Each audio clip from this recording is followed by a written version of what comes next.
Erili Marmolejos, nutrióloga clínica y obesóloga.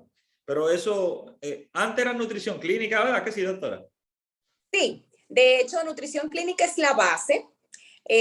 Todos somos nutriólogos clínicos, pero posteriormente se fue como más detallado y hay una área que se ha dedicado a la nutrición clínica y otra área que nos hemos dedicado a la obesología, porque es muy amplia.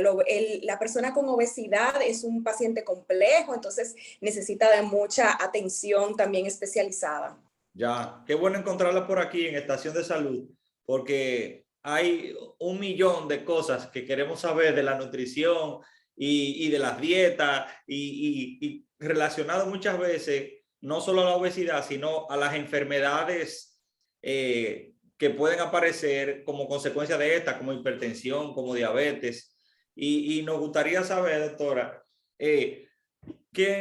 ¿cuáles son los tipos de nutrición o de dieta que se encuentran disponibles para que las personas puedan aprender a alimentarse, no a comer?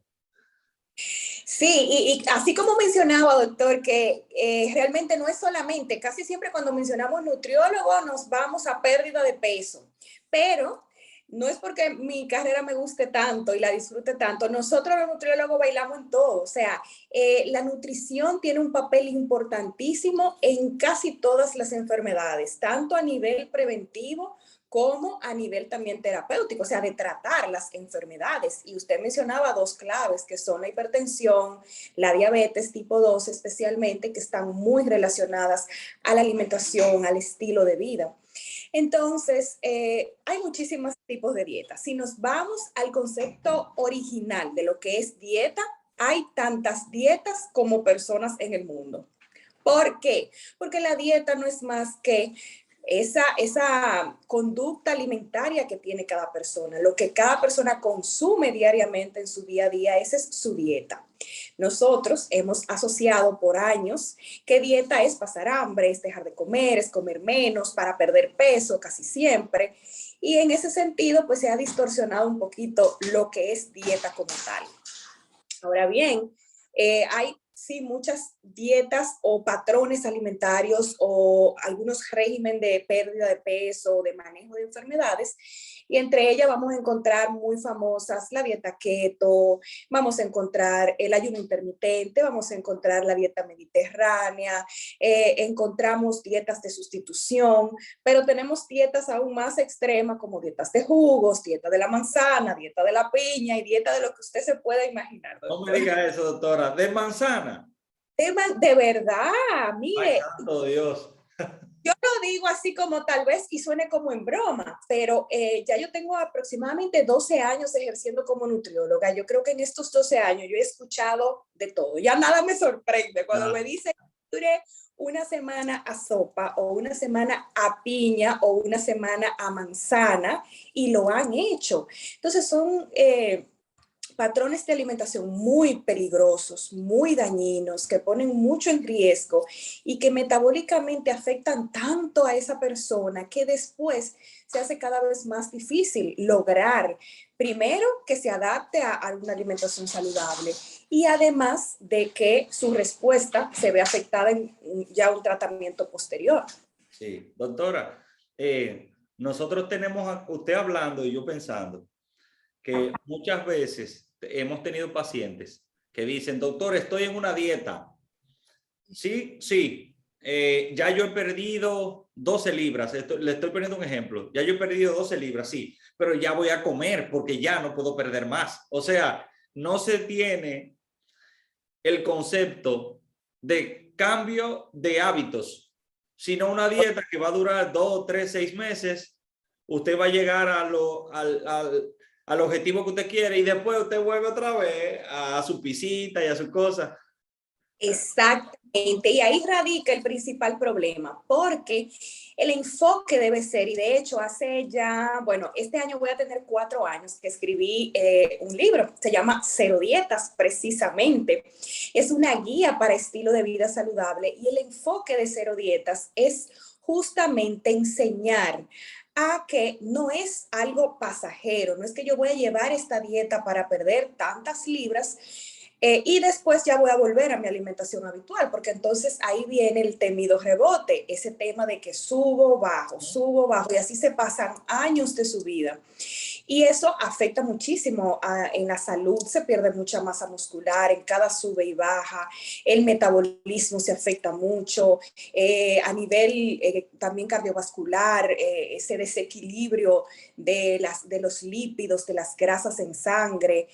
O sea, es terrible para la salud en general de la persona, ese sube y baja. Entonces, el objetivo es lograr reeducación alimentaria. Y cuando el paciente llega a mi consulta, lo primero que yo le digo, mira, esto no es para que tú me lo lleves por 2 meses, por 3 meses. En este proceso, buscamos que tú mejores tus hábitos y la pérdida de peso va a ser una consecuencia de la mejora de los hábitos. Y afianzar esos hábitos para que cuando terminemos ya tú estés bien, ya tú te sientas cómodo, tu ropa te sirva, te sientas en el peso que quieres estar, puedas mantenerlo. Porque si no, vas a volver para atrás. Entonces, ese es un tema de concientizar a esa persona de la importancia de que sea para formar hábitos en el transcurso del tiempo que se esté bajo un régimen para control de peso. Doctora, ¿qué importancia tiene? Y aquí vuelvo con otro ejemplo que he escuchado. Yo nada más estoy comiendo una sola vez al día, porque yo lo que no quiero es engordar. Y eso realmente funciona. Bueno, va a haber una restricción calórica, o sea, uno va a reducir calorías, que es al final el punto clave en pérdida de peso cuando trabajamos un diseño de un plan nutricional es hacer un recorte calórico, ¿verdad? Reducción de calorías para que yo utilice más de las que consumo en mi alimentación. Ahora bien, y en eso se basan algunos patrones como por ejemplo el ayuno intermitente, donde se dan ayunos desde 8, 12, 16 horas y personas aún más extremas que se van hasta las 24 y exceden las 24 horas de ayuno, lo cual es sumamente peligroso. Entonces, no es posible que se dé una pérdida de peso saludable con una comida en el día. Porque aunque yo necesito bajar calorías, mi cuerpo tiene un requerimiento basal de proteína, de vitaminas, de minerales, de grasas. Y en una sola comida yo no lo voy a poder cumplir. Entonces yo no puedo bajo ninguna circunstancia someter a una persona a una pérdida de peso poniendo en riesgo su salud, que entonces me desarrolle una anemia, una vitamina D baja, una baja de las vitaminas del complejo B, que esa persona me va a empezar a desarrollar todas las manifestaciones características de una restricción de vitaminas, de minerales. Entonces, no es sano, va a perder peso, obviamente, pero también va a llegar un momento de meseta, porque el organismo dice, bueno, como a mí me dan comida una sola vez, déjame yo guardar y activa unos mecanismos de reserva y dice, ah, no, como me dan una sola vez, entonces yo guardo más. Y a partir de cualquier sustrato yo voy a guardar. Entonces tampoco metabólicamente es sano. Es sano.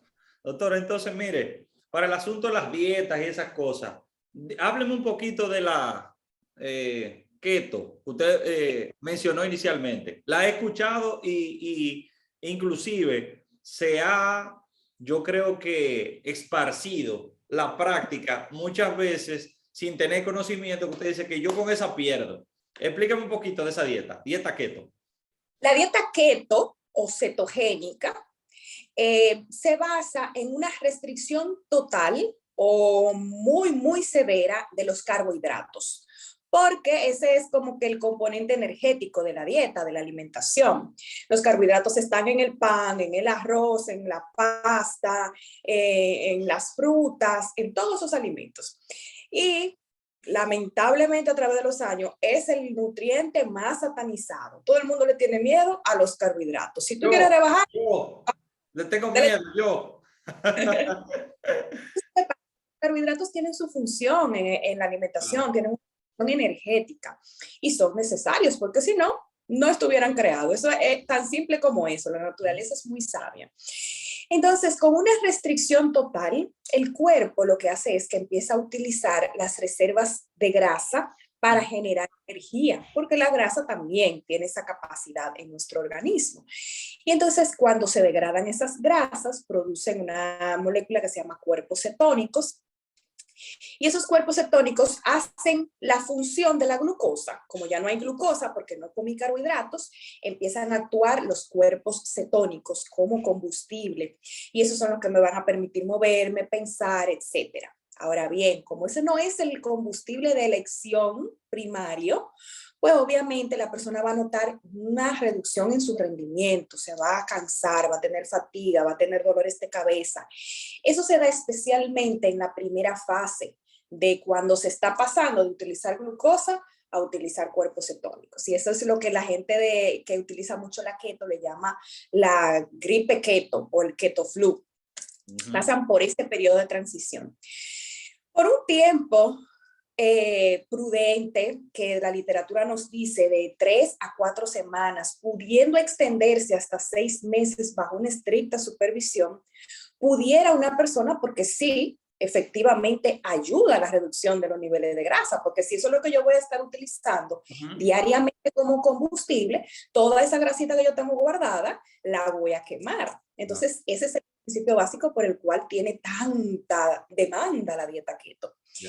Pero no es para todo el mundo y no es por tiempo indefinido, no es un estilo de vida, o sea, como para que sea permanente en el tiempo. Es una estrategia nutricional que puede emplear un profesional de la nutrición en pacientes que haya seleccionado, en un paciente con una meseta metabólica, en un paciente con una condición que le impide una buena respuesta y que no maneja bien carbohidratos, como por ejemplo en la diabetes en pacientes con prediabetes, en pacientes con ovario poliquístico, síndrome de ovario poliquístico, con resistencia a la insulina, ese tipo de pacientes que no tolera bien los carbohidratos porque por la condición metabólica, entonces se benefician. Pero eso es un tiempo específico y debe ser en pacientes que previamente se han evaluado, se le han hecho sus análisis, sus pruebas y están en condición. El riesgo principal, doctor, es que hay muchos, vamos a decir, coaches. Yo rebajé con keto, entonces ya yo me pongo a asesorar personas a rebajar con keto, sin saber si esa persona está apta para llevar ese régimen, porque yo no sé su perfil de lípidos, yo no sé su condición del hígado, yo no sé su función del riñón, y yo voy a sobrecargar, porque si me voy a dar carbohidratos, ¿de dónde, qué más le voy a dar? Mucha proteína y mucha grasa. Entonces yo tengo que seleccionar ese paciente y no todas las dietas son para todo el mundo. Eso es súper importante. Doctora, ¿se parece la keto a la que le llaman low carb? Bueno, la low carb es una dieta baja en carbohidratos. En la keto vamos a decir que lo máximo de carbohidratos que una persona en el día pudiera tener para que aún haya producción de cuerpos cetónicos es una ingesta de unos 20 gramos aproximadamente. En la low carb se llega hasta 50, 60, hasta 80 gramos de carbohidratos. Entonces voy a tener todavía circulando glucosa, pero con una menor respuesta de producción de insulina por el páncreas. Y ese es otro tema interesante en la pérdida de peso, que se da mucho en los pacientes, especialmente con resistencia a la insulina, prediabetes, ovario poliquístico, que cuando yo hago una comida muy cargada de carbohidratos, entonces mi páncreas dice, bueno, tengo mucho que degradar, déjame liberar insulina para que me saque toda esa glucosa de la sangre y la lleve a la célula. Entonces, cuando yo como más bajo en carbohidratos, el páncreas se esfuerza menos. Entonces no hay tanta producción de insulina, que tiene un efecto también a nivel de reserva de grasa y también estimula mucho el aumento de peso cuando hay un aumento de insulina en sangre. Ya. Doctora, entonces, cuando hablamos de, hay una dieta vegana, creo que le dicen, ¿verdad que sí? Sí. ¿De qué se trata? Sí. Mira, el veganismo está muy en auge. Ajá. El vegetarianismo y el veganismo. ¿Cuál es la diferencia entre el vegetariano y el vegano? Ajá. Bueno, el vegetariano consume, prefiere todos los alimentos de origen vegetal, ¿verdad? Ajá. Pero puede tener cierta flexibilidad. Algunos consumen pescado y se le llaman pesetarianos, algunos consumen huevo y lácteos, por ejemplo, ovo-lacto-vegetarianos, pero los veganos son estrictos totalmente y ahí no hay consumo de ningún tipo de alimento relacionado a animal, ni derivado de animal. E incluso los veganos llevan un estilo de vida completo, donde ni siquiera, qué sé yo, maquillaje que tenga pruebas en animales, ni siquiera telas que tengan que ver con animal, o sea, es completamente, excluye todo lo que tenga que ver con animal. Entonces, aquí hay un tema importante y es el hecho de que, ¿por qué lo estás haciendo? Muchos lo hacen por moda, otros lo hacen porque lo vieron y dijeron, ah, mira, yo quiero cuidar el medio ambiente, yo quiero cuidar los animales, y entran en ese tipo de dieta, de régimen, pero necesitan de un apoyo de un nutriólogo, de alguien con algún conocimiento en el área de vegetarianismo o de veganismo, porque hay muchos nutrientes que están dejando fuera. Entonces, al cabo de años, pueden desarrollar deficiencias importantes. Y aquí pudiéramos mencionar, por ejemplo, la B12, que sabemos que es una vitamina exclusiva del mundo animal. Entonces, de las carnes, de fuente animal. Entonces, cuando yo tengo un vegano de 6, 8 años, posiblemente su reserva de B12 ya esté disminuida, entonces pueda venir una anemia. Entonces, ahí yo tengo que suplementar a esa persona para evitar deficiencias. Entonces, es igual, o sea, si una persona decide por convicción propia llevar uno de esos regímenes, lo que tiene que hacer es buscar una buena asesoría. Y de hecho, antes de, yo sé que a veces me emociono y hablo mucho de los temas, pero le quería comentar que hay mucha evidencia de mejora en perfil de lípidos, o sea, de colesterol, triglicéridos, del perfil de la glucosa, en pérdida de peso, con dietas vegetarianas. O sea que también es algo que pudiéramos emplear con ciertos pacientes que pudieran beneficiarse, igual que las demás, como una estrategia por un tiempo. Muy bien. Doctora, hábleme un poquito de ayuno intermitente. Déjeme decirle algo. Un amigo en la clínica me dijo, yo perdí más de 40 libras. Sí. Entonces me dice, ¿qué vas a hacer ahora? ¿Qué vas a hacer ahora? Y yo le digo que estoy aumentando masa muscular y eso. Y entonces me dice, no, mira, para que te mantenga ayuno intermitente. Y me dio un papelito y me dijo, hazlo así, 16, 8, 20, 24 y así. Pero Sí. yo vi eso y después que me explicó, yo como que le tengo miedo a eso. ¿Cómo es que se maneja el ayuno intermitente? Ok, bueno, con el ayuno lo que se busca es restringir el aporte de calorías durante el día, que perfectamente se pudiera lograr con cualquier otro régimen, ¿verdad? Entonces, porque si lo que buscamos es bajar calorías, pues también comiendo lo podemos hacer. Hay personas que se adaptan al ayuno por su tipo de trabajo, por el tiempo del que disponen para preparar sus alimentos, y se le hace muy natural, se le hace muy fácil llevar ese patrón de alimentación. Siempre y cuando en el tiempo de ventana no sea muy extenso, no me sobrepase como tope, yo diría 16 horas, 12 horas, y que en ese periodo de ventana las elecciones alimentarias sean buenas, pudiera emplearse como una estrategia de mantenimiento. Bueno, vamos a ver, es más que todo para pérdida de peso como tal, porque el mantenimiento quizás ya para largo plazo sería más complicado. Yo siempre le digo al paciente, para elegir cuál patrón vamos a llevar, piensa, ¿esto es posible tú llevarlo a largo plazo? ¿Tú te ves comiendo así en 1 año, 2 años, 3 años por el resto de tu vida?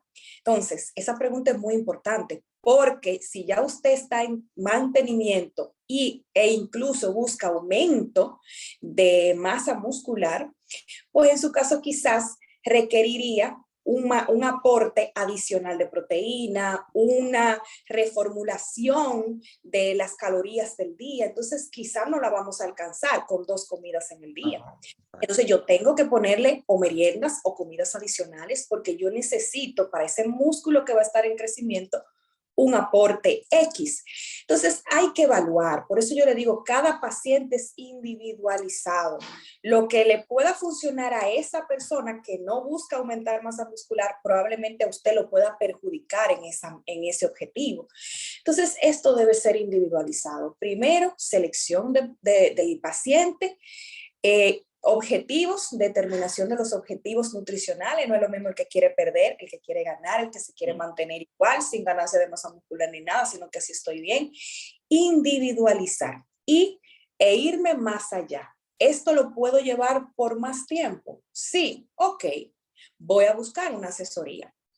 Entonces, con eso del ayuno intermitente, mi recomendación es que en el periodo de ventanas se coma bien, que se haga el cálculo adecuado de lo que yo requiero de calorías y de macronutrientes y se distribuya en ese periodo de ventana y que sea una alimentación bien completa, bien balanceada y que no exceda, que no hagan ayunos muy, muy prolongados. Muy bien. Doctora, antes de dejarla ahí, ¿qué es lo que nosotros llamamos dieta balanceada? Se habla en los periódicos, en las revistas, nosotros los médicos le decimos a nuestros pacientes, sí, usted tiene que comer balanceado. ¿Qué es comer balanceado? Sí, el paciente, y así mismo cerca del paciente, como, ok, él me dijo que tengo que comer balanceado, pero ¿qué es eso? Balanceado para mí es una cosa y para otra persona puede Así ser otra. mismo, así mismo. Sí, entonces nos falta mucho eso, de educar al paciente con cosas específicas, como con información más acabada, porque el paciente siempre va a interpretar a su conveniencia. Entonces, y eso me acuerda a mí una historia que yo escuché un día. Bueno, no fue una historia, realmente yo lo viví eso en una sala de espera. Una paciente le dice a quien le estaba cuidando, le dice, bueno, el doctor me dijo que beba mucha Coca-Cola. Parece que había salido como de un procedimiento. Y la otra le dice, ¿cómo Coca-Cola? No, yo no creo que te haya dicho eso. Sí, mucho líquido en el día entero. Y dice ella, bueno, líquido, no Coca-Cola. Dice, ah, no, pero él no me mencionó que no bebiera Coca-Cola. El paciente siempre va a interpretar a su conveniencia. Entonces, esta es una dieta balanceada, no es más que, si yo conozco cuáles son los grupos de nutrientes principales, que son los carbohidratos, donde está el arroz, el pan, la pasta, las frutas. Está el otro grupo, que son las proteínas, ahí están las carnes, el pescado, huevo, lácteos, y está el grupo de las grasas, donde están, bueno, pues todos los alimentos que tienen grasa, el aceite, la mantequilla, el aguacate, los frutos secos, el aceite de oliva, etc. Entonces, balanceado quiere decir que yo incluya todos esos nutrientes en un solo plato. Y eso me va a permitir una alimentación completa, donde cada uno ejerza su función. Otro término, aparte de balanceado, es equilibrado. ¿Qué significa equilibrado? Quiere decir que yo de cada uno de esos macronutrientes, la cantidad que requiero. Porque, ok, yo me estoy comiendo el plato con arroz, carne y ensalada. De ahí yo tengo todo. Pero entonces de arroz me estoy comiendo 2 tazas, una loma de arroz con una patica de pollo y una rueda de tomate. Está balanceado porque yo tengo todos los alimentos, pero está desequilibrado porque estoy comiendo mucho más en proporción de uno que de los demás. Entonces, ese equilibrio, esas proporciones van a depender del objetivo nutricional, perder peso, aumentar, mantenerse, que también es algo individualizado. Pero la recomendación en sentido general es eso, es lograr una alimentación completa, balanceada, que me aporte todos los grupos de alimentos, incluidas las vitaminas y minerales. ¿Cómo yo logro eso? Si yo tengo una alimentación que todos los días yo incluya frutas, vegetales, carnes, pescado, huevo, y alguna fuente de cereal en una porción ya más moderada, es muy probable que yo tenga una alimentación completa y que yo poco a poco logre un peso saludable. Doctora, si algún amigo me pregunta, ¿dónde es esa doctora? ¿Dónde que trabaja? deme por favor los datos suyos para entonces yo poder replicar eso. Claro, yo estoy en Vega, en el Centro Especializado de Nutrición Integral CENI. Pueden contactarme también a través de mis redes sociales, @docmarmolejos. Por ahí yo comparto muchísima información, muchos tips, recetas, de todo. Y cualquier duda también por ahí me pueden contactar. Muy bien, doctora, pues un placer y muchísimas gracias. Bye, bye, doctor. Bye.